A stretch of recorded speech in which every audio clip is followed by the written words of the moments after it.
Sure, you didn't expect this answer from me. I know. That's why I'm giving you this answer. You want me to answer this question? Yes. Show of hands. How many people want me to answer this question? Okay, done.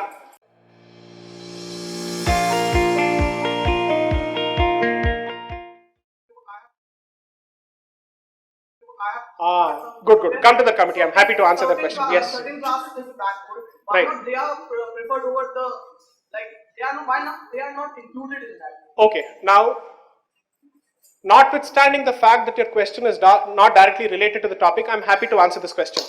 Okay? Do you want me to answer this question? Yes. Show of hands. How many people want me to answer this question? Okay, done. So, if I take time to answer this question, kindly do not see me as running away from answering any of the questions and the last person to run away from any question. Okay? So, I'll answer your question now. Okay? Abolish the caste system because it is in the interest of national integration. Is that your proposition? Fair enough? Have I captured your proposition correctly? No mischief? Right? Okay, done. I am happy to do so. Will everybody do it? Will people who benefit from the existence of the caste system stop doing it? Answer. Give me an answer because you have to survive in this campus. Go ahead. So, and I have said this bluntly in multiple places, that the people who have asked for the abolition of the caste system are the ones who have engendered caste politics across the board.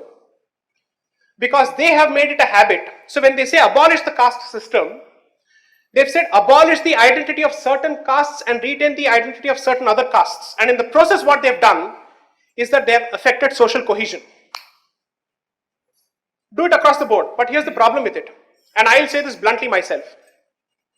I was asked once, what is your position on reservations? I said I support reservations on caste-based system. There's a good reason for it. I will not support the abolition of either the caste system or caste-based reservations because it is premature at this point of time, particularly because the caste system has created a certain disparity and the reservation system is meant to try and address that historical disparity, and until the disparity is bridged to a significant extent, it is in the benefit of people who want the reservation to go to say abolish the caste system along with the reservation which is given in the caste-based system.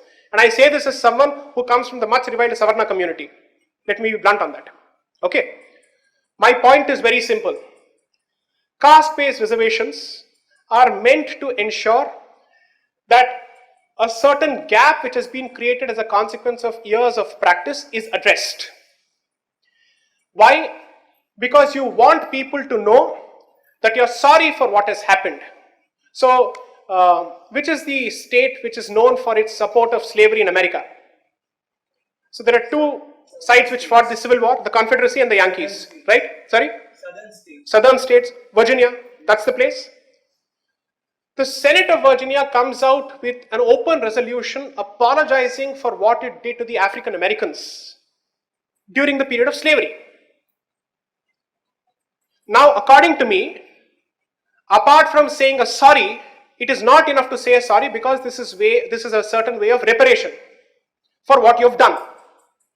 Okay. I'm sure you didn't expect this answer from me. I know. That's why I'm giving you this answer. And this is not an answer that I've created out of thin air because I've said this on public forum multiple times. Okay. So the answer is, one is on the question of principle, on the question of justice, on the question of social justice. Indian social justice or the Indic way of social justice believes that apart from saying sorry, confession in a closed box is not enough. Karma has to kick in, therefore pay for what you have done. That is what we believe in. Okay? Two, frankly, you can do whatever you want. You will never be able to kill the caste system because you have not understood it.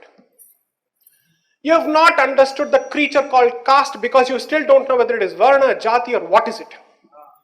Frankly, you don't know. And I mean not you. In general, people have not understood it. Oh, so are you saying that the Supreme Court has not understood it? You understand logic better, you have understood caste system also better. Frankly, even I have not understood it. And I'm still trying to read. Today, when you follow the caste system, you're going by the nomenclature used by the Britishman as part of his colonial records where the identity was static. Ek bar lag gaya to lag gaya wo dhabba.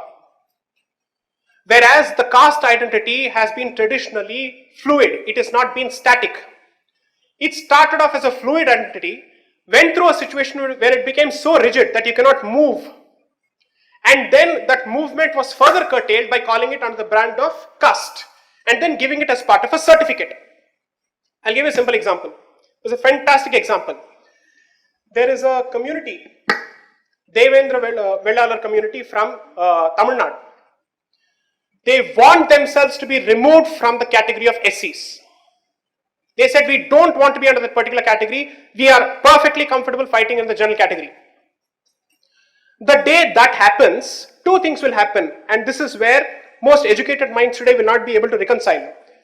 Reservation will die a natural death, but caste system will continue to be alive for the simple reason that you fail to understand the sheer cultural value and the intrinsic identity that every person from every caste enjoys.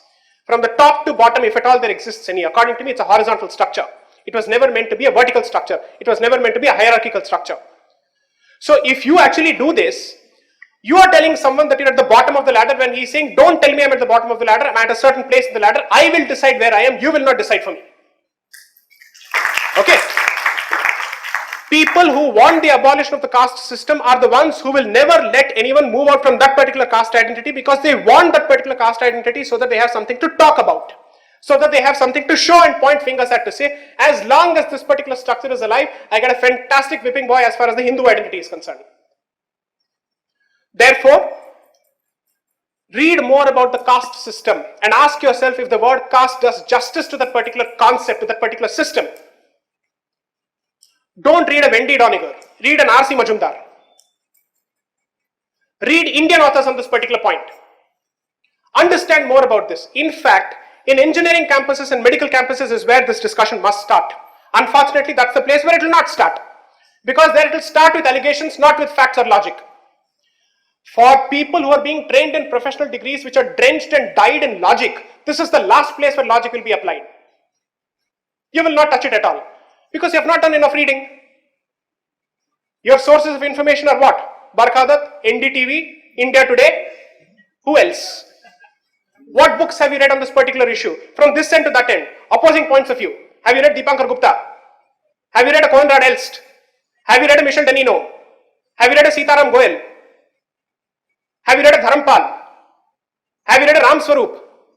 These are all people who have written so much on this. I'll give you a simple thing. I love Hindi as a language. I'm breaking a few more myths here, notwithstanding my complexion, so wait and watch. So there is a beautiful book called Sanskriti ke Char Adhyay, written by Ramdhari Singh Dinkar, who was known as a nationalist poet in the 1950s. Read his book on what he believes is the journey that the Indian civilization has traversed and what is it the culture that you see today is a product of. He traces it across 4 epochs. He looks at migration from Africa, he looks at migration from other parts, and he still doesn't call it an invasion theory, he calls it a migration theory. Those who want to create trouble in this country will continue to call it an invasion theory, if at all it has any basis. Rakhi Gadi is saying something else, that's a different issue. But the point is, all of this is intrinsically connected to the so-called Aryan invasion theory translating to the Jati system or the Varna system or the caste system. Read that and read the politics surrounding that, and the amount of mischief that this particular country has been subjected to will become crystal clear to you. You don't need to buy my word for it. You just see the opposing points of view. One is saying we're all one, the other is saying you're all different and you need to be fighting with each other.